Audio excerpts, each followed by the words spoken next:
We'll call the order the Board of Commissioners meeting for Douglas County, Nebraska for Tuesday, February 25th, 2025. Please note that a copy of the Open Meetings Act is located on the north wall of the Legislative Chamber alongside an automatic external defibrillator. Please stand for the pledge.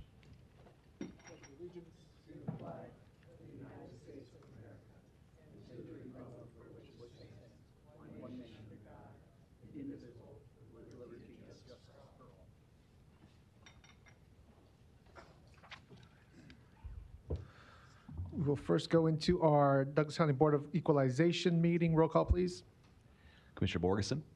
Commissioner Kavanaugh? Here. Commissioner Fahey? Here. Commissioner Friend? Here. Commissioner Morgan? Here. Commissioner Rogers? Here. Mr. Chair. Here. First item of business are items A and B. A being the approval of the minutes of the Board of Equalization meeting held Tuesday, February 11th, 2025, and B being a call for a meeting and set Tuesday, March 11th, 2025, as date for hearing on certified assessment corrections reflecting the addition of omitted property to the tax rolls or increased value on property. Do I have a motion and a second? Second. Motion by Rogers, second by Morgan. Please vote.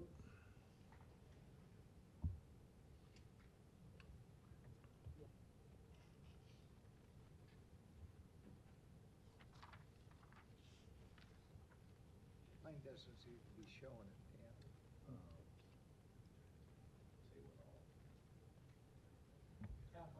it, We might have an issue with the voting machine today, but motion passes unanimously.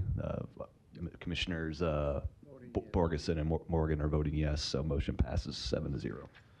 Thank you. We'll go into our resolutions. Resolution C through I under equalization. I'll take a motion in a second, which could include adjournment. So moved. Motion to approve resolution C through I plus adjournment. Was there anybody here that wanted to comment on the resolutions under equalization? DNS, Douglas County Clerk, just, I know if everyone has an agenda in front of them, they'll see that item E was removed from the agenda, so the C through I less E. Copy. Thank you, Mr. Clerk. Anything else on resolutions? If not, we'll vote. If you, Commissioners Morgan and Borges, if you want to try one more time, and then if it doesn't work again for you, we'll. Okay. There we go. All right, great. Yep. Motion passes 7-0. Thank you. That concludes Board of Equalization. We'll now go into Board of Commissioners. Roll call, please. Commissioner Borgeson, Commissioner Kavanaugh, Commissioner Fahey, Commissioner Friend, Commissioner Morgan, Commissioner Rogers, Mr. Chair. Here. First item of business are items A and B under Section 1, A being the approval of the minutes of the Board of Commissioners meeting held Tuesday, February 11th, 2025, and B being the approval of claims submitted for payment process through Tuesday, March 4th, 2025. Do we have a motion and a second? Motion by Rogers, second by Morgan. Please vote.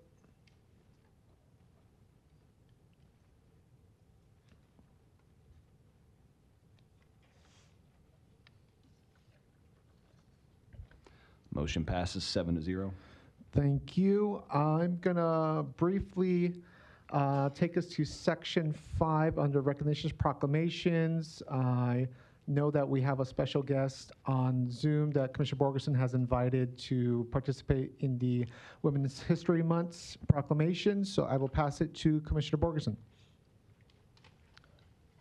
Thank you. If I may read the resolution first.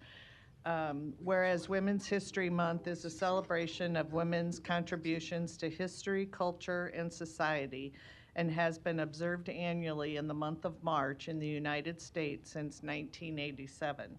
And whereas the week of March 8, which is International Women's Day, was selected as the focal point of this month's observance. And whereas women of every race, class, and ethnic background have made historic contributions to the growth and strength of the United States of America in countless recorded and unrecorded ways. And whereas the National Women's History Alliance, which spearheaded the movement for March being declared National Women's History Month, has announced the theme for 2025 as Moving Forward Together, Women Educated and Inspiring Generations. This theme celebrates the collective strength and influence of women who have dedicated their lives to education, mentorship, and leadership. And whereas from classrooms to boardrooms and from grassroots movements to global initiatives, women educators and leaders have played a pivotal role in nurturing minds and inspiring transformative action. And whereas the 2025 theme spotlights the contributions women have made to the American educational system, the free marketplace for ideas, and for every fabric of our democracy. And whereas despite these contributions, the role of American women in history has been consistently overlooked and undervalued in literature, teaching, and study of the American history. And whereas women have played a unique role throughout the history of the nation by providing a majority of the volunteer labor force and establishing early charitable, philanthropic, and cultural institutions in our nation. And whereas women have served our country courageously in the military and as elected officials. Now therefore be it resolved by this Board of County Commissioners, Douglas County, Nebraska, that this board hereby recognizes March as Women's History Month and continues to honor the many incredible achievements of women in Douglas County, Nebraska, and throughout this nation, dated this 25th day of February 2025. And I would move to approve. And the special guests that we have today, women have also played an instrumental role in sports. And here in Douglas County, Omaha, we're proud to have the Supernovas as our first women's volleyball team, professional volleyball team. And we are so honored today to have Coach Laura Bird-Kuhn with us to say a few words to us about Women's History Month. So welcome, Coach Bird. We're so happy that you can be on Zoom. We understand you have to get to practice, and that's obviously way more important, but we thank you for being with us, and so the floor is yours. Well, good morning. I am honored to have gotten this invitation, and it is a special month, but a special time for obviously the landscape of women's athletics and women's professional sports. And so I'm honored to be able to speak with you, this group. And I do believe it is huge to empower and inspire women all ages. I know that with our pro sport, it's a lot of the youth impact that we're having, and it's inspiring for them. But I believe that it's inspiring for all of us as peers, as women, to uplift and support each other and the impact and the strides that we have made throughout history, but especially right now. I think it is extremely important to withhold these special recognitions and months for women, minorities, whatever the case is. I think that us empowering and supporting each other, I love the theme together. I've said in this together as we're, trailblazing and starting women's volleyball, the new landscape of pro volleyball in the United States. But it's more than just sports for us. It's everything. And for us to support each other and impact our world and this nation, I think it's very important. And like I said, especially right now in this landscape, I think it's important to keep these traditions intact. And I appreciate and am honored to be a guest for you, but to also have an impact in our community. I think our Omaha Supernovas organization is very special, and what we've been able to accomplish in the last year and a half, as we're in season right now in our second season professionally. I am proud to be a part of it, and I'm proud to be one of the leaders and trailblazers, but also doing this with all the parties involved, even across the states, these different organizations and teams. There are a lot of strong women that are kind of a part of all of these things that are happening with our sport. But I can't wait to have this grow and us involve the WNBA and get connected with more of the professional landscapes and entities that are already established. So, like I said, I'm honored and I appreciate being a guest for you and being able to speak on behalf of women in sport, women leaders. I think that it's a very special time for us. Well, thank you, Coach. And I can tell you, growing up, sports played an instrumental part of my life as well, through grade school and high school. And if people have not gone to watch the Supernovas, I encourage you to do so, because it is one of the most thrilling, exciting, and it is inspiring to watch the young girls just sit there and just they're just so excited to watch you all play. And it's exciting. And again, I thank you so much for taking time out of your day today to be with us, and thank you very much. Well, I appreciate you guys. We're home Thursday and Sunday. Yes. Reach out. Let Yeah. me know. We would love to have you guys out as guests so we can get tickets. I can help you guys get connected, but we appreciate the support. All right. Thank you very much, Coach. Thank you. Thank you. With that, we do have a motion and second. The motion was from Borgeson. The second was from Morgan for the resolution. If there's no further comment, we'll go ahead and vote.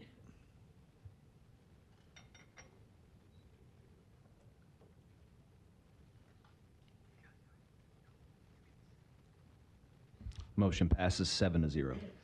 Thank you. And while we're in the section of recognitions and proclamations, we'll go ahead and jump to our Irish American Heritage Month's recognition led by Commissioner Kavanaugh and Commissioner Fahey. So I will toss it to them.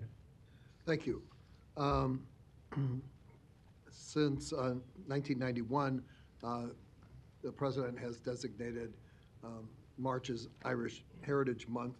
And at least since I've been on the board since 2015, we've done the same, as have the City Council of Omaha, Ralston, Legislature of Nebraska. This year's resolution reads as follows. Whereas Irish American Heritage Month has been celebrated by presidential proclamation since 1991, and whereas Irish American Heritage Month culminates with St. Patrick's Day on March 17th, celebrating St. Patrick, the patron saint of Ireland, and the many significant contributions made by the Irish to our community, our state, our nation, and our world.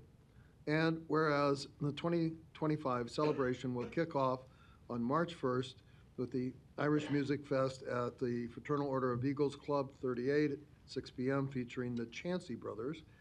And whereas on March 2nd, the Ladies' Ancient Order of Hibernians, which by the way were founded in Omaha, will celebrate Irish culture by hosting a hoolie at the German American Society from noon to 6 p.m. featuring food, entertainment for the whole family. And whereas the Omaha Irish Cultural Center will host the second annual Irish Film Festival at the Gross Auditorium College of St. Mary campus in Omaha on March 7th and 8th, and at the Benson Theater in Omaha on March 9th. And whereas on March 8th, the Ancient Order of Hibernians, Father Flanagan Division, will host the 147th, actually that's the 153rd, I looked it up, annual St. Patrick's Day Parade, the oldest and largest ethnic parade in Omaha. And whereas on March 15th, the Omaha Irish Cultural Center will host the 10th annual St. Patrick's Day Awards Brunch at Field Club of Omaha at 11 a.m., honoring local Irish American leaders in public service, education, and business in a celebration of our shared Irish heritage. And whereas the Irish have immigrated in large numbers to Douglas County since its establishment in 1854, and whereas the Irish and Irish Americans have had a huge positive impact on the development of Douglas County, Nebraska, and the United States of America, now, therefore, be it resolved by this Board of County Commissioners, Douglas County, Nebraska, that this board hereby proclaims March 2025 as Irish American Heritage Month in Douglas County, dated this 25th day of February 2025. And I would so move. Second. Motion by Kavanaugh, second by Fahey. Any further comments on the resolution? President of the Omaha Irish Cultural Center, Mr. Ed Fogarty, is here with us today. My name's Ed Fogarty, and I live at 521 North 38th Street. And I feel humbled to have to speak after, but honored after the coach of the Supernovas. That's a walk-off home run, so I'm only going to say a couple of things. I look over this board as a person that was born in 1940 in Omaha with a grandma from Ireland who was so Irish Catholic she didn't want any of her grandchildren marrying out of either the church or the race of Irish. And now my granddaughter is a aspiring volleyball player out at Marion. And her grandfather on one side immigrated after World War II from England, no less. another grandfather on the other side is second generation Polish immigrants. And of course, my Irish background goes back to the 1830s on my Fogarty side, which as I look over this board, I'm struck on the fact that we're all immigrants and we all have stories and we all have something great to bring. The Irish and the Germans were first of the great wave of migration, followed by Italians and followed by the Polish, the Eastern Europeans, the great migration out of the South that Wilkinson writes about. And we got to this great place because we honor the best of what everybody brings. And so I just want to thank you from the point of view of Omaha Irish Cultural Center, a relatively young Irish group, not as old as the Hibernians, but we are really interested in preserving the culture of arts, theater, dance, song, political acumen, literature, and everything we bring, just like every other group. It's a great thing you're doing. Thank you. Thank you. Any other comments on the proclamation? Otherwise, we'll vote.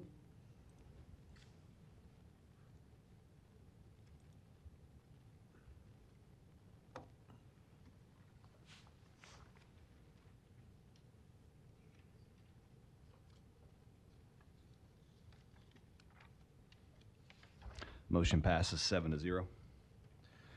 Thank you. We're going to go back to our consent agenda under section 2, items A through N. However, we are going to pull N because the staff intended that to be on the agenda for March 11th. So we'll go ahead and request that we table that till March 11th. So really, we're looking at A through M. And I know Mr. Clerk had a small revision on one of the items, if you want to say that. Dan Esch, Douglas County Clerk. On item B, the agenda item in the resolution says Douglas Housing Authority. We just need to amend that to say Douglas County Housing Authority. Thank you. Thank you. So somebody want to so move with that small correction, the consent agenda? Second. By Kavanaugh, second by Morgan. Discussion on consent agenda. Commissioner Kavanaugh? I just have a couple of quick questions on a couple of items. Okay. On item C, make official the Douglas Sarpy Mutual Aid Interlocal Agreement with cooperating agencies to exercise extraterritorial law enforcement authority to enforce state laws and legal ordinances. And it has Deputy Chief Rinn on here. I see he's here today. Could you just share for us and with the public what this interlocal governmental agreement constitutes? Certainly. This is a long-standing interlocal agreement between the parties listed. It expires every 5 years, after which what it ensures is that all of the agencies have access to resources, personnel in support of those efforts if there's ever a time where one agency needs either extra help or are absent due to call load, that it gives them authority to cross jurisdictional lines to assist with law enforcement activity. And we've been doing this so long as I've been in my career. So say in our metropolitan area, we have municipal, county, and state borders on the border of Douglas County. Would this apply to all of those? Yes, it would. And would this affect ongoing investigations that may overlap these lines in our area? Yes, sir, it would. How about hot pursuit? That is also covered in that, as well as our internal policies for pursuit. Okay. And this has been in place in some form for some time?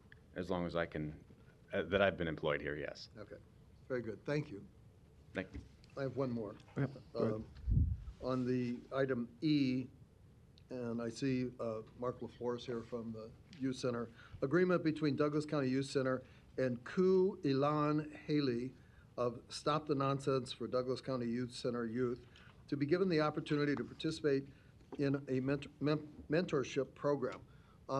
And I want you to just kind of give us an idea of the program itself. And is this a new program, or have we been doing this for some time? And, just so Sure. people know Mark what we're doing. LaFleur, Douglas County Youth Center. We've been in connection with COO and the Stop the Violence program for about 4 years now. He's been one of our regular attendings for our Career Center. And we have currently 5 individuals who are taking college classes at Metro Community College. And we find that we get a little bit more success when some of those individuals have mentors.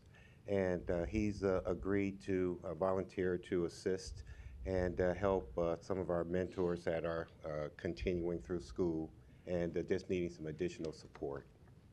And this is one of an array of programs that you offer children that are in your care. Yes, we offer several programs for the young people at the Youth Center. I have to say I was impressed. I was over at the Youth Center the other day, and I just happened to run into Johnny Rogers, who engages personally in another mentoring program and visits the children at the Youth Center on a weekly basis. Yes, Johnny Rogers, pardon me, has been visiting for several months. I'm thinking 6 to 7 months. And he comes by as his schedule allows, but it typically is 3 to 4 times a month. And he meets with different units and talks to the children personally about some of his challenges that he had as a youngster and how he was able to persevere by putting some goals in place to get himself on track. And the children, they're so enamored to be in his presence, and he's even brought the Heisman Trophy to the Youth Center for the children to see, and he just does a wonderful job. And he also has a scholarship opportunity through Metro Community College, and he too has come and talked to the children and informed them that this scholarship is available for them if they're prepared to put in the work. So he really is a wonderful speaker and a dear friend of the Youth Center. That's great. Thank you very much. That's all, Mr. Chair. Thank you. Anybody else on the consent agenda?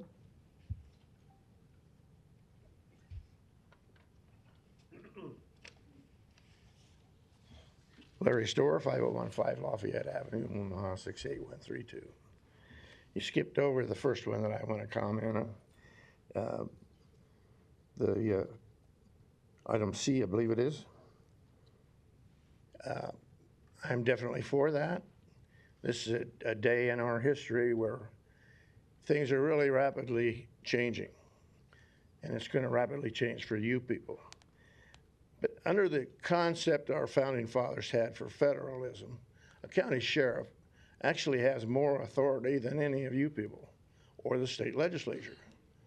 So yeah, I think we need interterritorial cooperation between the various law enforcements, particularly sheriffs, because the founding fathers had a concept called the constitutional sheriff.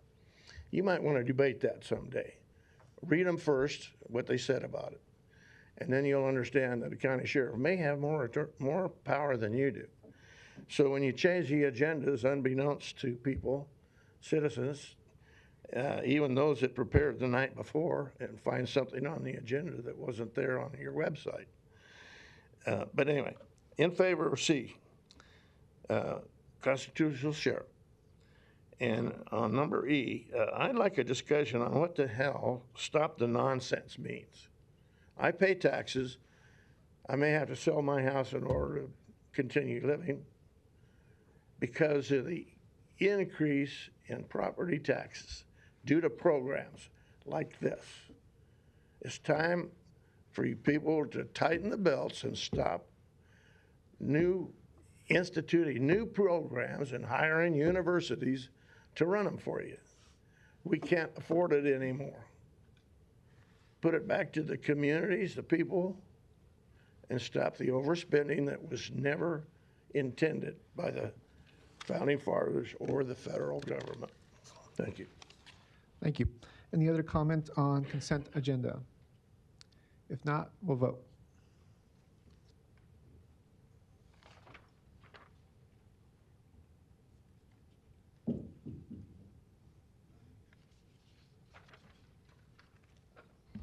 Motion passes 7-0.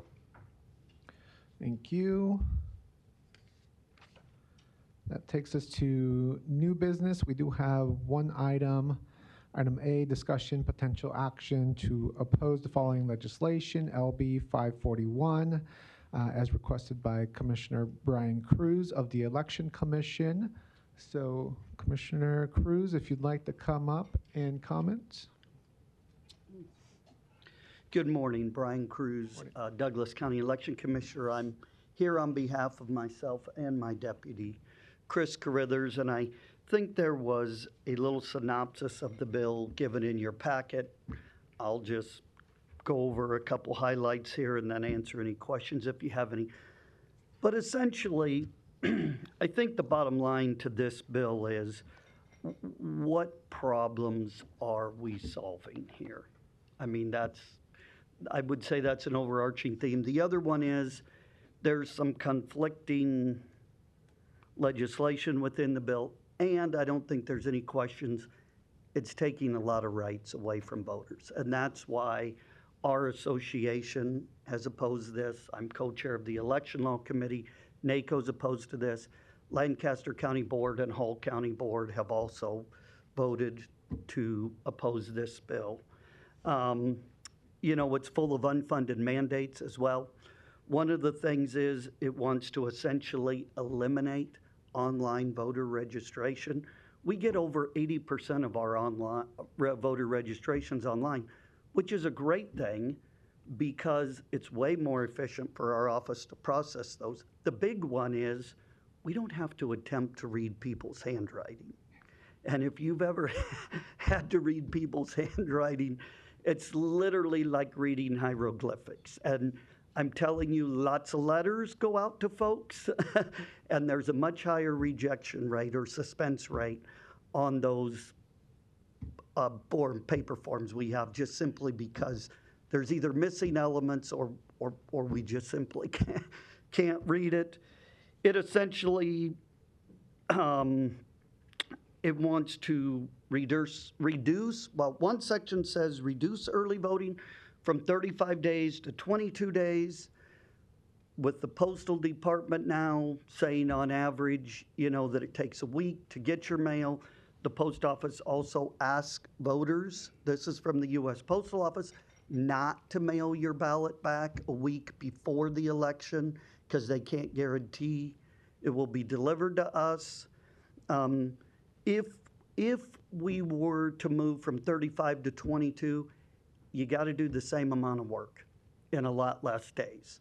And we estimate that would need to be, for last fall's election, we'd have had to hire 22 additional employees. It'd have been in the hundreds of thousands of dollars.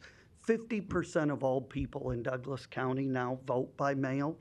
And the number one reason we hear that they like to vote by mail is so they can take their time and be a better informed voter. If you remember, last fall if you lived in the city of Omaha, you had a 2-page ballot. There were 15 issues to study beyond judges and candidates. You know, the next section talks about going away from no excuse early voting, which anybody can request a ballot for any reason, to having to have an excuse. There's only 3 states in the nation that currently you have to have an excuse: Alabama, Mississippi, and New Hampshire. And Mississippi has some legislation now to eliminate that. We've had this since 1999, 2000. We were a leader in that. I don't know why in the world we'd ever want to go back to that. And as you can see, the rest of the nation has moved in that direction. I also think it's worth pointing out, not only did both major political parties last fall and both major candidates for both political parties for president not only embraced early voting, but they had campaigns that they spent millions of dollars on to get their voters out to vote early across the nation. There's a section in there, we currently do a post-election manual audit that's administered by the Secretary of State's office as another level of security or protection to show that machines and counting is accurate. Currently, that's 10% statewide.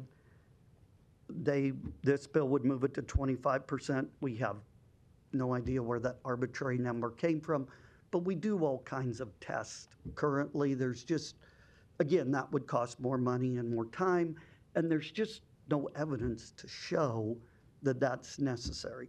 So those are some of the highlights of the bill. I've rarely in the 10 years come and ask for the board for an opposition vote on legislation for election. I don't know if I ever have.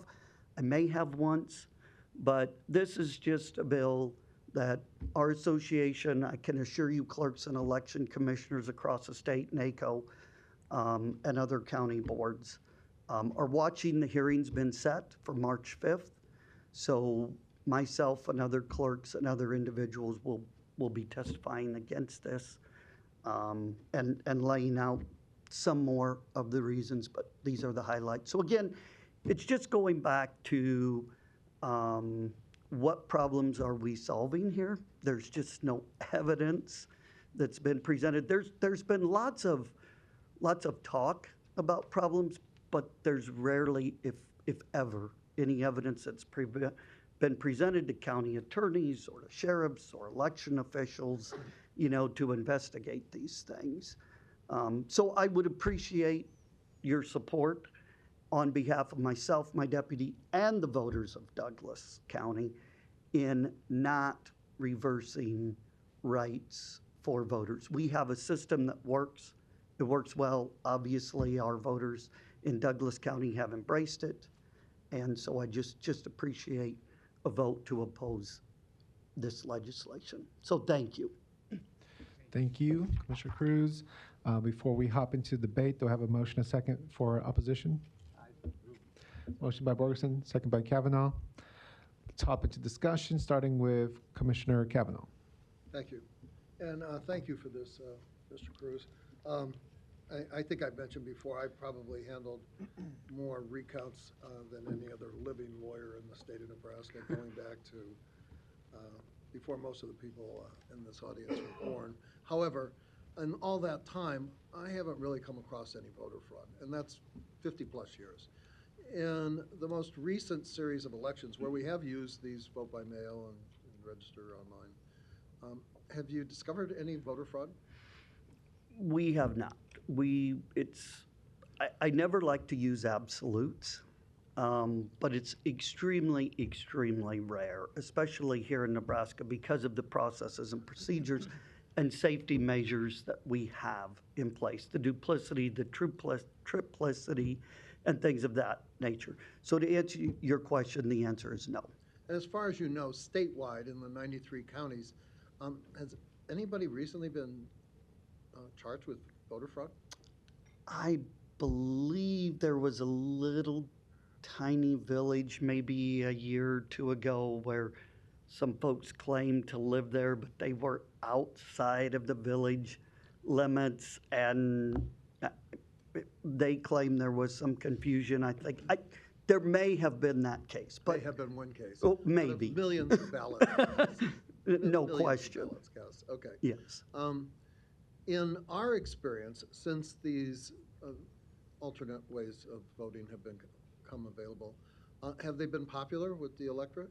Absolutely. 50% of our electorate in Douglas County now choose to vote by mail, and on average, 75% of all ballots are now returned to a safe, secure drop box around the county.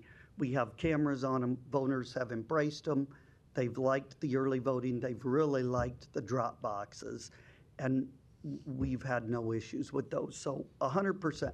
Voters should have the ability to choose to vote the way they want, but we should also make that easy and convenient for them, which is what our current statutes do. So it's easy, convenient, secure, and popular.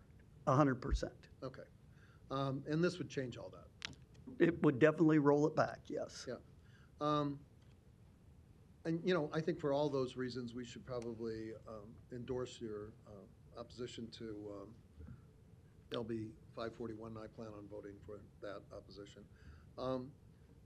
This seems to me to be the latest in a long line of voter suppression efforts by people who aren't interested in getting the highest vote. I think the highest vote that we could possibly get should be all of our goals. I mean, I've said this before when you've appeared before us. Voting in a secure voting system is the air supply of our democracy, and you do an excellent job. You're a Republican, I'm a Democrat. There's never been any partisan question whatsoever in your administration of this very important function. So I want to thank you for that, and I want to thank you for bringing this to our attention, and I hope my colleagues will join in supporting your opposition to this bill. Thank you. Thank you. We'll go to Commissioner Friend. Thank you, Mr. Chair. Brian, thanks for the information, and you know, I do have a couple of questions, but I won't go off on too much of a diatribe, I promise. I'm looking at Kim, and she's smiling. Look, I as you all know, I'm pretty selective, and not because I'm cool or anything. I'm pretty selective about what we're supporting and what we're opposing coming out of Douglas County. And let me give you one of the reasons why that I don't think I've ever really communicated. There have been 715 bills introduced in this 90-day session. 715 bills. Maybe, if you're lucky, a third of those are actually going to get to the governor's desk. And maybe a good portion of the third are actually going to be signed by the governor. 715 bills. We're not even through the legislative session. It's 150 days. So there's going to be a bunch more. There's going to be over 1,000. One of the things that some people may not remember, but they should, is there was a state senator we all knew, and his name was Ernie Chambers. His name is Ernie Chambers. And Ernie would go down there and he would look at these, and he would take, he was a master filibuster, of course. There was a reason. You could agree with him or disagree with him, and 90% of the time I disagreed with him. But the reason he did what he did is because there were 715 bills introduced on a regular basis. That's a bad idea. The best thing a legislature can do, in my opinion, is block stuff. Keep it from passing. You know what passing bills means? And you know what governor signing bills means? It means more regulation. So the funny thing is, you're talking about a guy who, came from a different cut of cloth or a specific cut of cloth, and Ernie Chambers, and he would spend hours and hours beating the heck out of bills just like this one. I did read this bill. Senator Holcroft is a smart guy.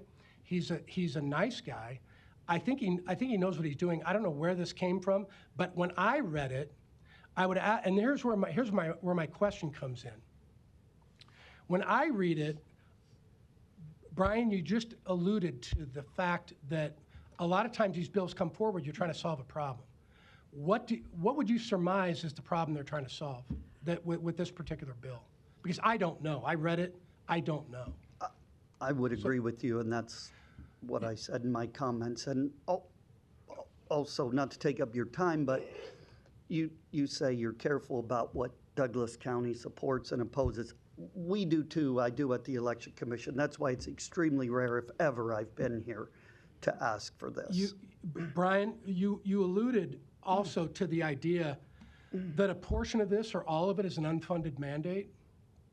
Do we know what the fiscal note looks like? I don't have it in front of me. I didn't look for that. They haven't. The fiscal office didn't ask for a fiscal note. We've done some rough calculations in our office. I can tell you that it would definitely increase the number of permanent and part-time employees if early voting were eliminated. Now 50% of those folks have to move to a polling place. So we're going to have to try and find more polling places. You got to have more poll workers. I mean, I'm confident in saying hundreds of thousands of dollars per election, if not into the millions in a presidential election. Okay, I'm out of time. Thank you. Yes. Thank you. We'll go to Commissioner Cavanaugh. Regarding the fiscal impact, I'm, again, old enough to have participated in paper ballot hand-counted elections. I think as recently as 1990, where I participated in a recount for governor of Nebraska, and it came down to 42 votes statewide. I sat in a room with, 5 folks out in Shadron Courthouse, and we went through all of the ballots counted and cast in that county. But I've been through recounts in Omaha, Nebraska of paper ballots as well. And it's a massive operation, very labor intensive. So the fiscal note would go from, okay, now you have a kind of electronic scanning of paper ballots, we still keep paper ballots, have a paper drill, to we're gonna have people instead of scanners count all of those ballots. Well, those are people that you currently don't have on staff, is that correct? That's correct. And so you're gonna have to hire them and we're gonna have to pay for them. And that's on every single election going forward. Absolutely. And we don't have the facility to do that. So now you're going to have to rent someplace or, I mean, just as a practical matter. Right. And that's where you could really start growing your fiscal note on that. I mean, the county probably has facilities, but anyhow, it's got to be secure. They've got to be safe. You've got to transport ballots. Do you have cameras there? Because, et cetera, et cetera. Thank you. Thank you. Commissioner Friend? Thank you, Mr. Chair. Final point, Brian, let's assume just for a second, that we come up, or our state legislators and the governor, I don't know where the governor stands on this. I don't know if he's taken a position. But let's just say for 1 second that the state had a very valid, specific reason that they could pinpoint that legislation like this would be important to enact into law. If they did have that, do we know based on the writing of this bill how much the state would reimburse? That's not known yet. That is not known. I mean, either way, taxpayers are going to have to foot the bill, whether it's at the state level or the local level. Okay, and here's my problem with that.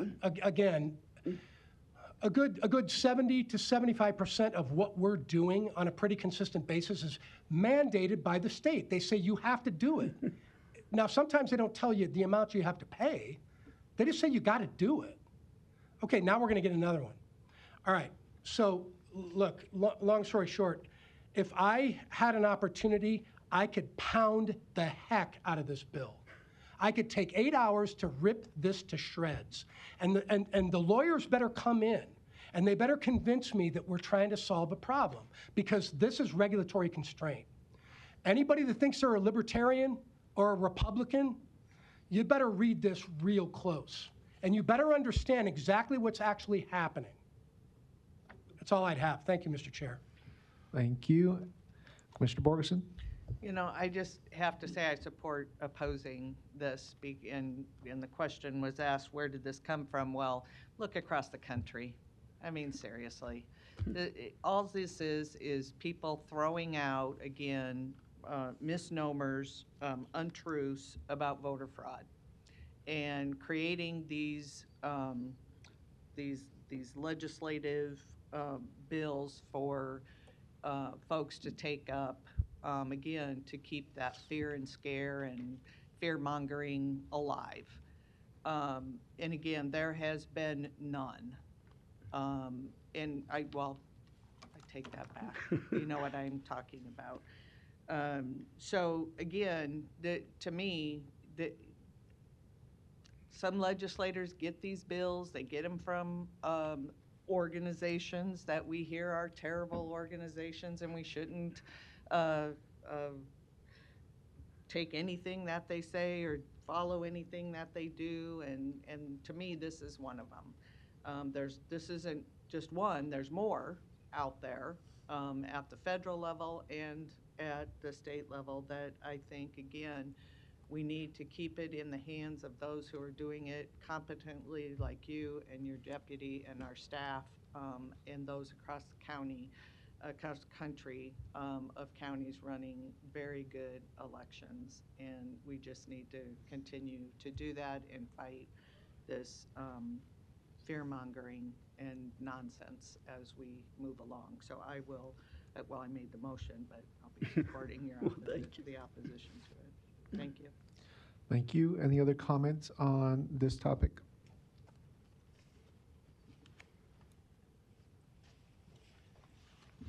Thank you. Larry Storer, 5015 Lafayette Avenue, Omaha, 68132. I assume we're still operating under an emergency, so I would like to request a little more time. This may not be Mr. Cruz's fault. He's maybe not aware of the facts. And primarily because the Secretary of State in this state does not disclose the facts. Mr. Robert J. Borer, and I've spoke about this many times, and you refuse to put this on the agenda for a discussion. But Mr. Robert J. Borer does have standing in this state. He ran for election 2 or 3 times. He has requested information about his votes, has been denied. He's requested information about the elections. He's been denied. Now, how many of you, raise your hands, have attended the many presentations in Omaha, Lancaster County, and across the state about the real facts of election fraud? Raise your hand if you attended even one. Then you would maybe understand what I'm saying. Mr. Friend maybe understands it. That bill, by the way, you all of a sudden put politics and legislation back on your agenda. Strange information there. But a while back, they buried LB 1390 in the middle of another bill, which was to make people like me questioning the elections a criminal. Yes, but it's buried inside another bill, and it's laying in limbo so that they can spring it on us. Now, in South Dakota, this again, Brian, is no matter how nice he seems, now sincere he seems, he's maybe a patsy here. He's maybe not been told anything by the secretary, and neither of the other election commissioners. You need to have this on the agenda and presented because it's an emergency. It will be an emergency. It is an emergency. It's going to be worse. So we can tell you the real facts. You haven't been informed, Marianne. You didn't listen to anybody. But if you're paying attention to the citizens that vote for Mr. Trump, how many of them attend those rallies? How many of them are for him? How many for the changes? And those changes are coming to you. You better be prepared for it. You're going to have to cut your funding, etc. But Mr. Cruz does not know all the facts. We don't need to spend more money on a fraudulent election. And voting all this stuff in this bill is part of the cause of fraud. You need to check that out and hear this. Shake your head, but you have an obligation to listen to the people that hired you. We demand citizen comments back on the agenda. You are violating our freedom of speech. In South Dakota, Mr. Brian Cruz could not have taken my hat in the line outside the election office because in South Dakota, the sheriff's deputy said, no, you can't do that. You're restricting that man's freedom of speech. They tried to make a lady turn her shirt inside out. She said, no, you can't do that. She voted in her bra. You know what? They were electioneering more than I was. I said nothing, but he wanted my hat. 10 seconds. Okay? Thank you. You don't want to listen. Because it's an emergency, please insert at your earliest opportunity, which might be next week, Mr. Robert J. Borer on a presentation as an emergency. There'll be lots of people like me that'll be here. We want you to know the facts, but you have to listen. Thank you. Any other comments on LB 541? If not, there's a motion for opposition. It's been seconded, so we'll vote.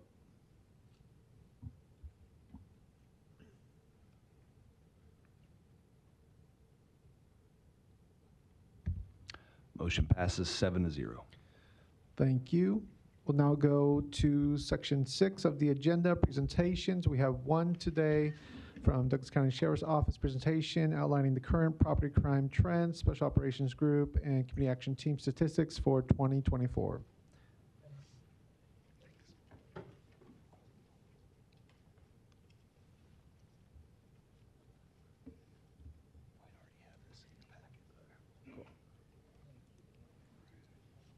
Hey, are you presenting? Yep. So I've got all three of the, oh, watch out, new touch screens. This one and then this one. So we can start with this one here. Okay.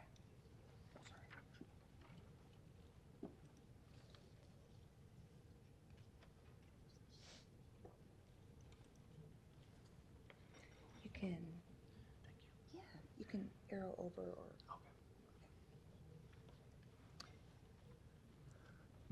Good morning, Commissioners. Chief Deputy Will Niemock, Chief of Operations for Douglas County. Thanks for your time. I'm going to take up a real short amount of that time this morning introducing Captain Peterson and Captain Sellers to speak on some operational directions and production of the Sheriff's Office in the past year. I just want to thank all of you for your support and continued support for our efforts. As you know, there's many challenges to the 91 plus thousand population that we serve, to include the ETJ, one of the fastest growing counties in the nation. And so we're very happy, very proud to do our job and hopefully perform as best as possible.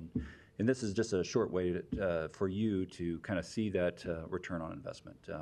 Law enforcement represents a large-scale, purposed burden on the budgets of everyone. We want to keep you fresh to that information of what is going on out there. So with that, I will give you Captain Sellers. Thank you. Good morning, Commissioners. Morning. What I want to talk about are just statistics on our property crimes and what we do for our Special Operations Group. And these two groups are both dedicated to reduce crime or attack crime where it's happening in the city or county to reduce it and arrest people. We'll start with the property crimes. Does this go right to the next slide? Right here? Mm-hmm. Okay, and again, you'll see some of these numbers. They'll go up and down. This is our 2-year. We compared 2023 to 2024, and ultimately over 27 years of doing this, 20 years of my career have been in criminal investigations. I've never seen a reduction, so much of a reduction in a lot of the crime. And why is that? I believe it's starting with our property crimes in CIB. We've divided our teams into property crimes and person crimes. What that allows us to do is concentrate on their area of expertise and how to combat this and reduce it. Again, in previous years, we went year to year, seeing rises in crimes, and we would work the crime as they came in, and really we didn't proactively go after those because we didn't have the manpower or the expertise to do so. So you'll see a lot of these numbers reducing. But construction theft reports in the last 2 years, they're down about 27%.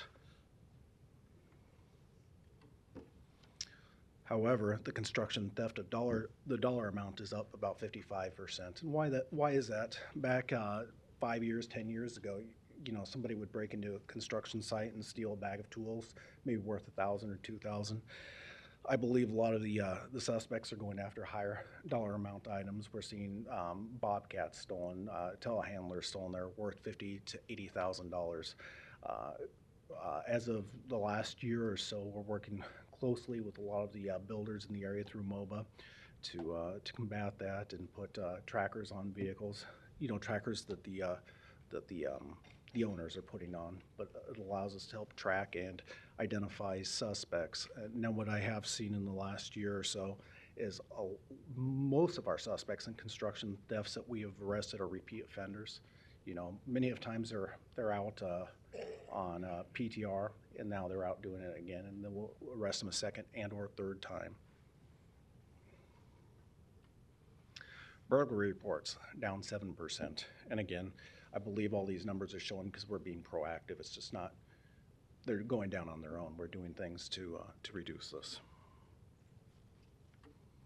Financial crimes, again, in the last maybe 5 to 6 years, our financial crimes, we'll see a large number of financial crimes increasing, but in this last year, we have reduced them 27%. However, the financial crime dollar amount, last year, 404,000, this last year, 1.5 million. And a lot of this is your scams overline with your Bitcoins and your kiosks. I know you've all heard about that and what we're doing to help try to reduce people being able to take advantage of victims through kiosks, and about $1.5 million. And I believe that's just in the county outside the city, so that's, who knows what the dollar amount inside the city looks like. Yes. Sorry, yes. Theft reports down 18%.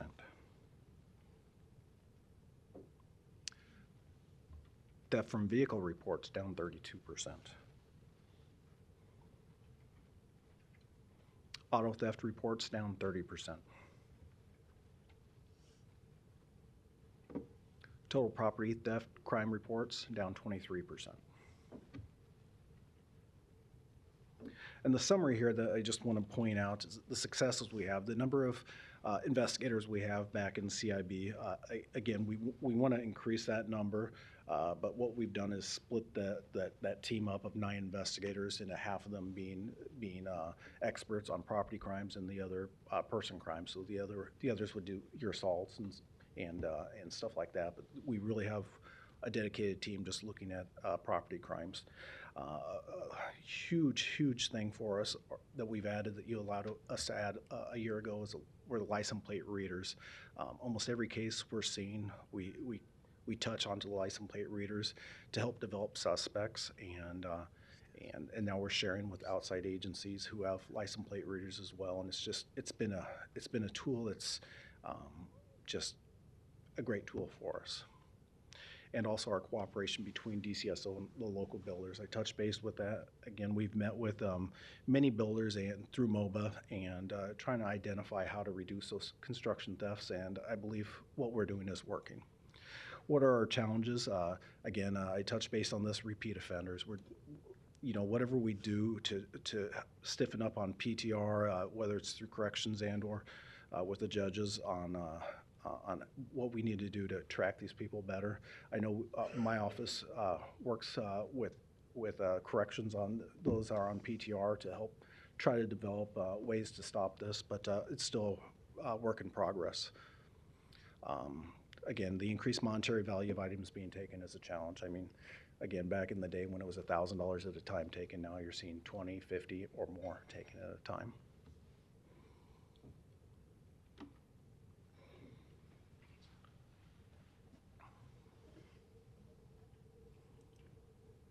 Do you want the next one now? Yeah, the special operations.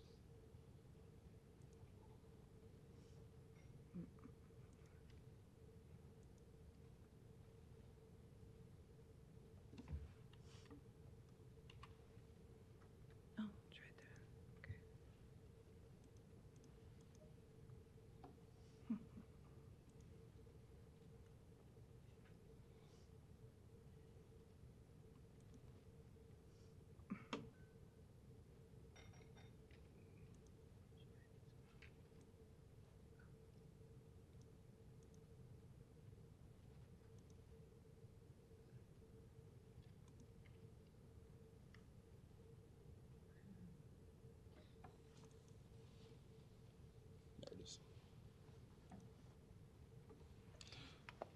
Okay, next what I want to talk about is our special operations group. And now this is a newer group we developed last year. So maybe in March, I think, is when we started it, and this year, so you'll see the numbers for the 2 years.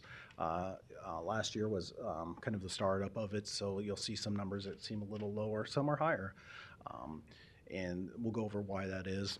But essentially, we developed this group out of what traditionally you hear as VNOC, Vice and Narcotics, to not only attack the narcotics in the area, but to track overdoses through fentanyl, to go after certain property crimes, person crimes where we need a tactical approach to that crime, whether it's a repeat offender or a violent offender, and trying to make an impact. This is where we're going to see our largest impact of crimes, where we never had this before to go after this.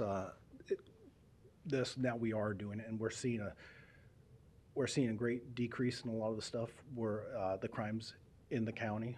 But again, we'd love to grow this in the future to really make a large impact. Let me check that I'm shared on Zoom. Sorry. Okay, certainly.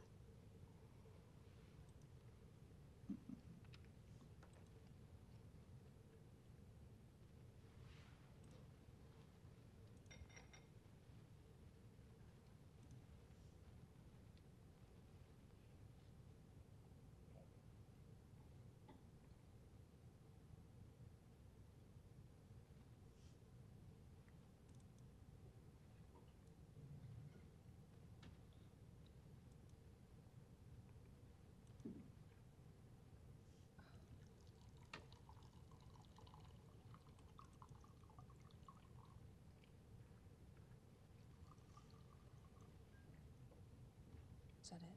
Yep. Thanks. So what is a special operations group? Again, a group of, we have approximately 8 people assigned to it, divided between the shifts. They're all tactically trained. They're all members of our SWAT. Why is this important? Many of the cases they work are for violent offenders, and instead of calling out the whole SWAT team, we can use them as a smaller contingent, saving money. They're all trained. They're safe when going into residence and tackling the issues at hand here. But over the last 2 years, you'll see these numbers in 23 and 24, meth seized. Percentage change, 149% in meth taken over the last 2 years. Cocaine seized, 139% increase. We'll see, we did see a large decrease in marijuana seized, and I believe that's because in 2024 we were working a lot of larger time-consuming cases that were federally adopted, and we had, I believe we had 18 federal indictments on those cases, but those were month-long cases, several months long. Fentanyl seized, and this is where all of our concern is. I mean, 192%. We're all seeing an increase in fentanyl. We're seeing the strength of fentanyl increasing, where it's taking multiple doses of Narcan to bring somebody or revive somebody, and that's a very big concern on our part. The whole community, I know, we're all concerned about it, so how do we address that? Prescription pills seized, up 796%. I mean, it's so many of the prescription pills, you know, they say 7 out of every 10 are laced with fentanyl as well, or have some kind of fentanyl in it, so we're seeing a lot of overdoses that way as well. Handguns seized, we actually seized less handguns over the last year, but total weapons seized were 32 in 2024 and 37 in 2023. And again, I think some of that's attributed to the long cases we were working in 2024 that were just so time consuming. Currency seized in 2023, $274,000, and in 2024, $95,000 between multiple cases. Cases charged and warrants. Just cases assigned, you'll see like in 2024, you'll see 222 cases. And in 2023, that was kind of our upstart, 23 cases. Felony charges in 2024, 190, misdemeanor charges, 29, arrest warrants, 149, and search warrants, 44 search warrants altogether. And that's just for 2024. We also have one member assigned to the U.S. Postal Inspection Task Force.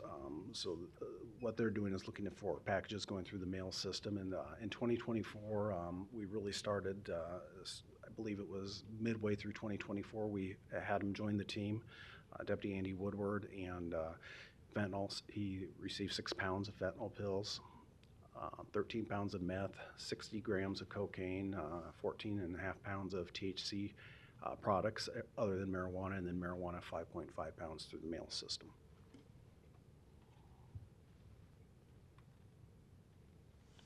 Okay. That third one.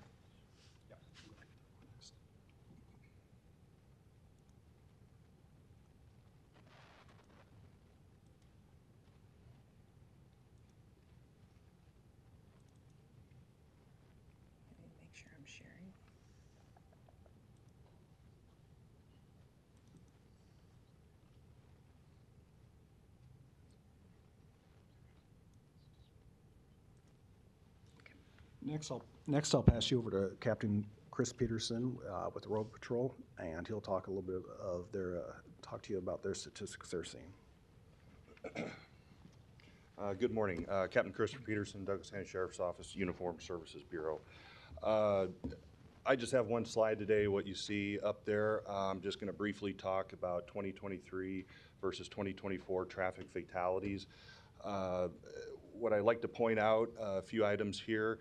Overall in the state of Nebraska, fatalities are up by 10%. 2023, we had 227 statewide. Last year, we had 251 fatalities in the state of Nebraska. Douglas County, as a whole, with all the metro agencies, we went from 50 fatalities up to 67. However, in unincorporated Douglas County, that actually dropped 10%, which I think is important to point out. Over the past several years, we have seen continued residential and business growth in unincorporated Douglas County. The growth has also seen on our roadways and state highways within our jurisdiction, an increase of almost 7%. This growth has come with some challenges, and one of the top concerns with any community is traffic safety. The DCSO is pleased to report that over the past 12 months, traffic fatalities in unincorporated Douglas County have decreased along with the overall traffic crashes. This is significant, especially considering both Douglas County as a whole and the state of Nebraska has seen an increase in traffic-related deaths in 2024. Key factor for the decrease in fatalities, the Douglas County Sheriff's Office Community Action Team is a working group that focuses on traffic-related issues, responding directly to citizens' concerns, crash data mapping to address the problems at problem intersections. A few other things to point out. All the metro agencies that we work closely with, they are aware of our community action team.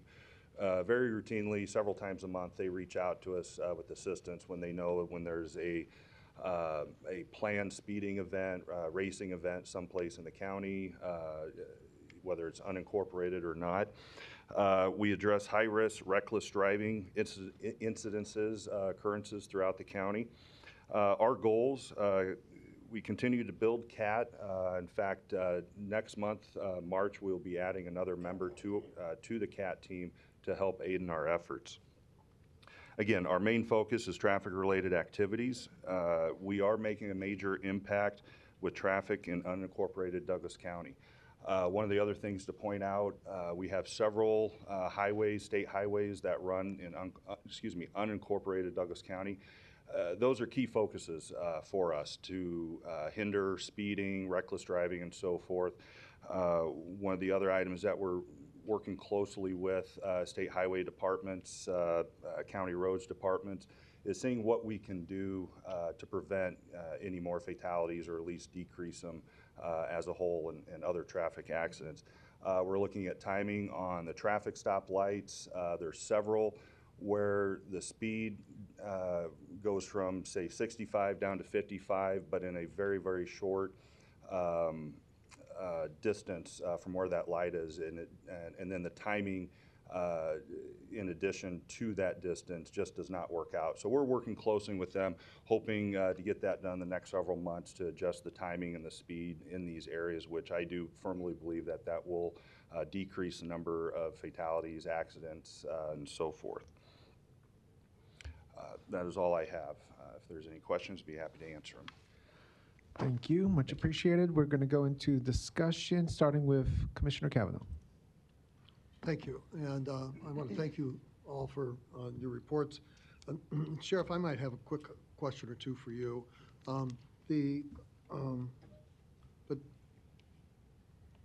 The last year's report, if I recall, on thefts from construction sites indicated that there was one individual who was committing a lot of these thefts. And I believe, looking at the decline, the significant decline in the number of incidents, that you may have had some success in removing this individual from the board. Is that correct? You know, there was a Douglas County Sheriff Aaron Hansen, just for the record. There was a theft group early in 2023, towards the end of 2022, which arrests had been made. One of those individuals had been sentenced to pretty significant prison time. Unfortunately, the other one was released fairly quickly. We do suspect that he's back up to his old tricks at this time. But as we've said many times, there is a small handful of these individuals. And I want to make sure I'm clear. I know that pretrial release supervision was mentioned.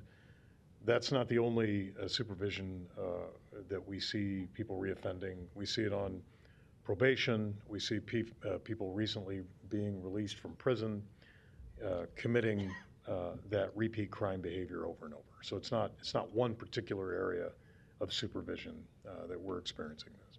I appreciate it. And this is a very valuable document in terms of giving us kind of a sense of where we are in terms of property crimes. I would be interested if maybe we would have another report from you regarding crimes against persons, murders, manslaughters, assault and battery, rape, robbery, to see where we are in that category. And I'm sure that you have statistics like this, and this probably isn't the day for that. But if you could maybe come back to us with crimes against persons on a similar format that you have property crimes. We will do that, and we'll strive to do that within the next 30 days. This was a specialized area that we really wanted to focus in on because we know we can really bend the numbers if we have an appropriate business model in place. What you can expect within the next 30 days, we'll bring a presentation on person crimes. Thank you. And you do a good job of keeping Douglas County residents safe. And I want to commend you and your staff for the hard work that you put in. Particularly, I mean, it can't be easy out there, western Douglas County, when it's 20 below zero in the middle of the night. But you provide adequate, better than adequate support for the folks that live out there. And thank you. I'm glad you brought that up, Commissioner. Really quick, I do want to thank our road patrol deputies as well, only because of that cooperation between our Criminal Investigations Division, Road Patrol, CAT, and Special Operations Group. That's where the best balance is in there to prevent that crime before it happens. Thank you. Very good. Thank you. Thank you. We'll go to Commissioner Morgan.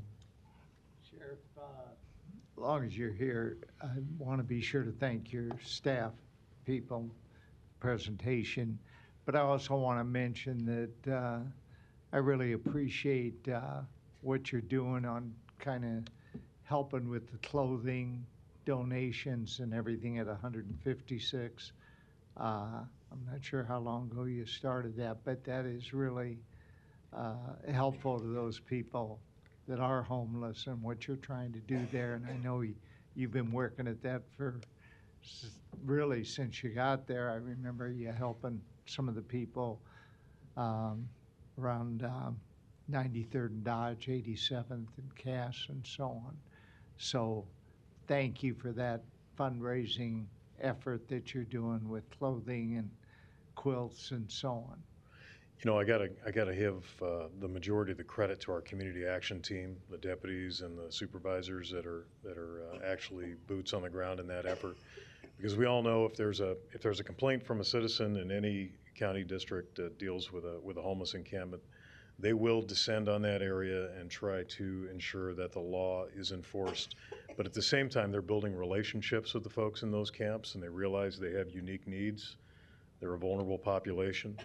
And our deputies are really on the front end of wanting to help them as well, either whether it's connecting them with services through the shelter, pushing for donation drives for warm clothes or boots, or just trying to generally help connect them with services that'll get them out of that lifestyle. So I got to give the lion's share of the credit to our rank and file on that.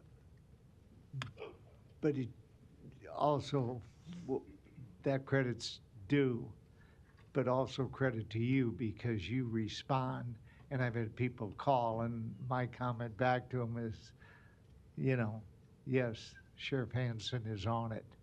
And, you know, one member whether it's at 2 in the morning in Commissioner Kavanaugh's district, sitting there because of some people walking around homes at 2, 3 in the morning, you were there yourself, plus your staff, helping in that area, and just thank you for the good job you do.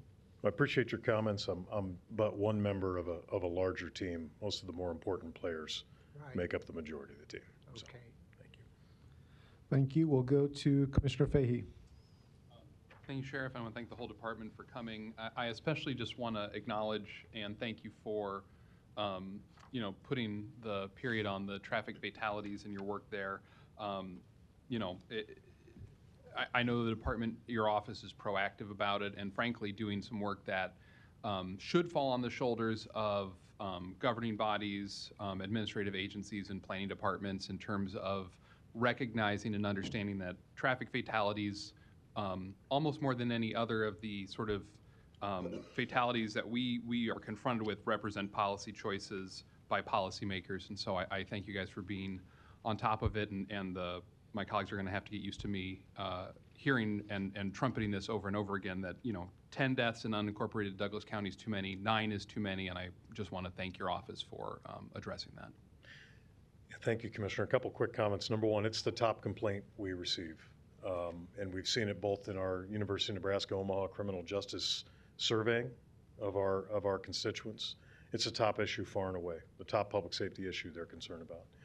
But number two, we know statistically, if you're going to lose a family member, a loved one, or your own life, it's going to statistically be as a result of a traffic fatality as opposed to a criminal offender.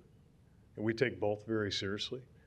But that's one reason why, thankfully, Chief Niemock has done an excellent job working with Captain Peterson and the Uniformed Services Bureau command staff to create the CAT team so that our traditional road patrol deputies can focus on 911 calls for service, but we can have that specialized contingent of problem solvers out there working on quality of life issues, whether it be traffic complaints or any other neighborhood issue.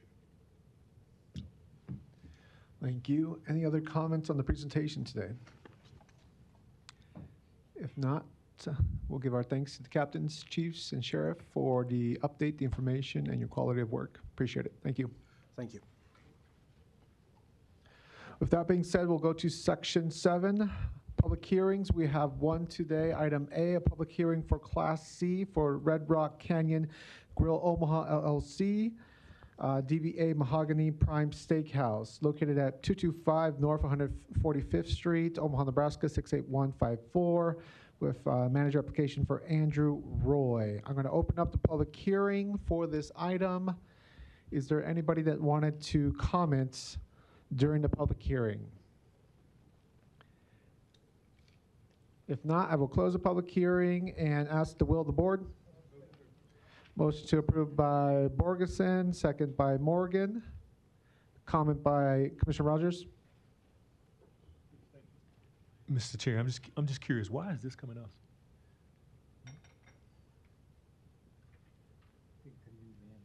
I mean, it's in the city limits, though. Dan Esch, Douglas County Clerk. It's surrounded by the city, but this is in the, out by Boys Town. Yeah, I know. Yeah, I'm it just wondering, it just hasn't been annexed by the city yet. So Really? it's Okay. yeah, so it's actually it's got to come to us. So Okay, no, I thought that was, thank you. Thank you. We have a motion and a second for approval. Please vote.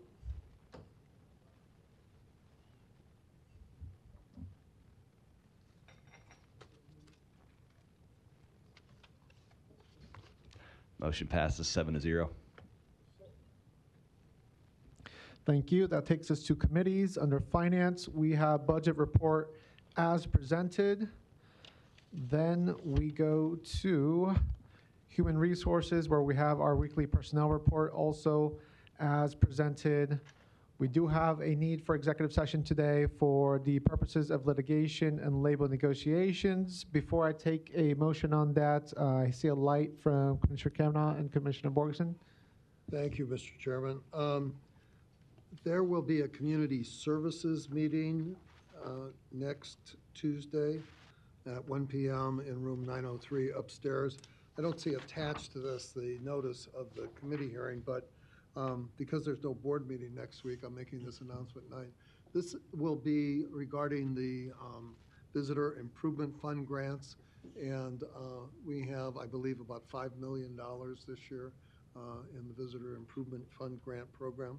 So the chairman of that committee and interested parties from the public, grant recipients are invited to attend, and we'll discuss that program and the grant cycle, which is about to begin.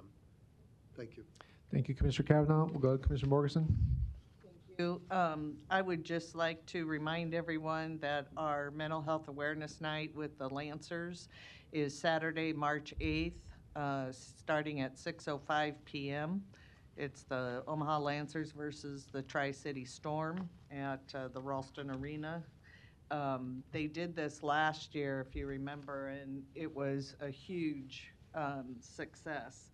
And I was totally impressed with the number of Douglas County employees that came and supported the event. And so their Lancers were willing to do it again. And so again, it's March 8th at 6:05. There are tickets available at a discounted rate. I would say get a hold of Jake or Leah. They can give you the specifics. Or the little flyer has a QR code to scan to get them, but anyway, it was a lot of fun, and I would encourage everybody to go this year. So, thank you. Thank you. Also, quick reminder, the board will not be meeting next week. We'll be returning on Tuesday, March 11th. With that being said, I'll take a motion for executive session. So moved. Motion by Roger, second by Morgan. Please vote. Commissioner Kavanaugh, something else? Sure.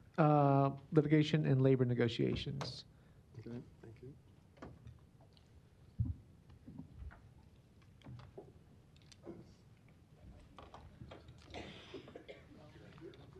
Motion passes 7-0.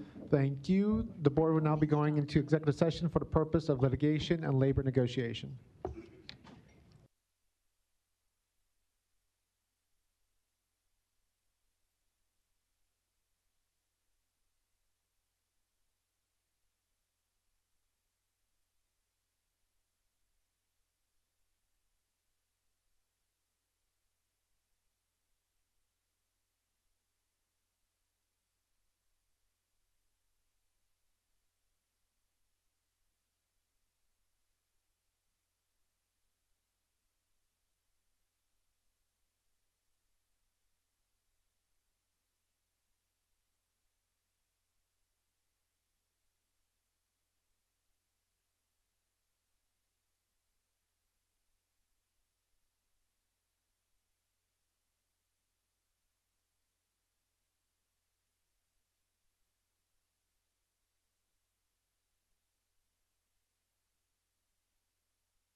Motion to reconvene and adjourn by Commissioner Borgeson, second by Commissioner Friend. The motion passed 5-0. Commissioners Morgan and Rogers were absent. The meeting adjourned at 11:45 a.m.